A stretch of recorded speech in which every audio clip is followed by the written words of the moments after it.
Okay, so I'm going to try and explain lockpicking in Oblivion like you're 5 years old.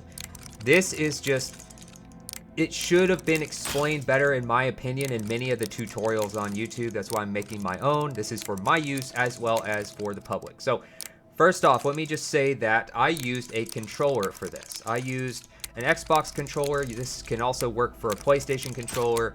For PC, I don't know exactly which button you're clicking to do this.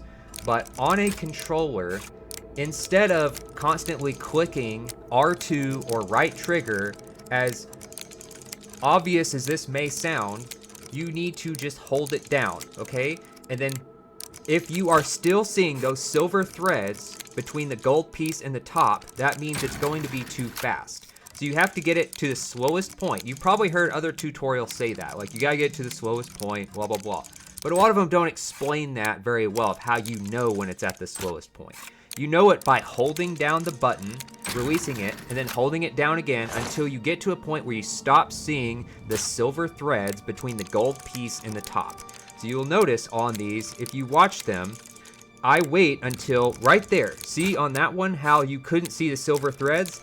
You can't see the silver threads on the second one. I messed up the timing, but those were the correct speeds on those first two. So you wait, watch as I look for, there you go.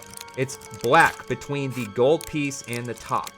Wait till it's just black between the gold piece and the top. As you can see, there you go. That's the proper speed. And now what I'm doing differently between these last few and the first few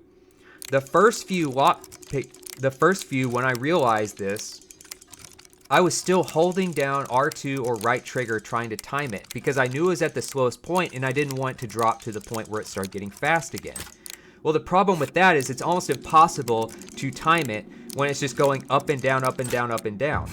So it's going too fast, and I don't care how good you are, unless you just play this all the time, it's going to be very difficult to time that perfectly. So what you want to do, watch on this last one, how I wait until, like right there, that's the proper speed. Notice how I let it drop. I let it drop for like a millisecond and then go back up and trigger it.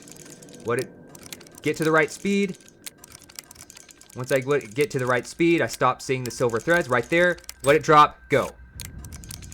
Let it get to the right speed. Right there, let it drop, go. There you go.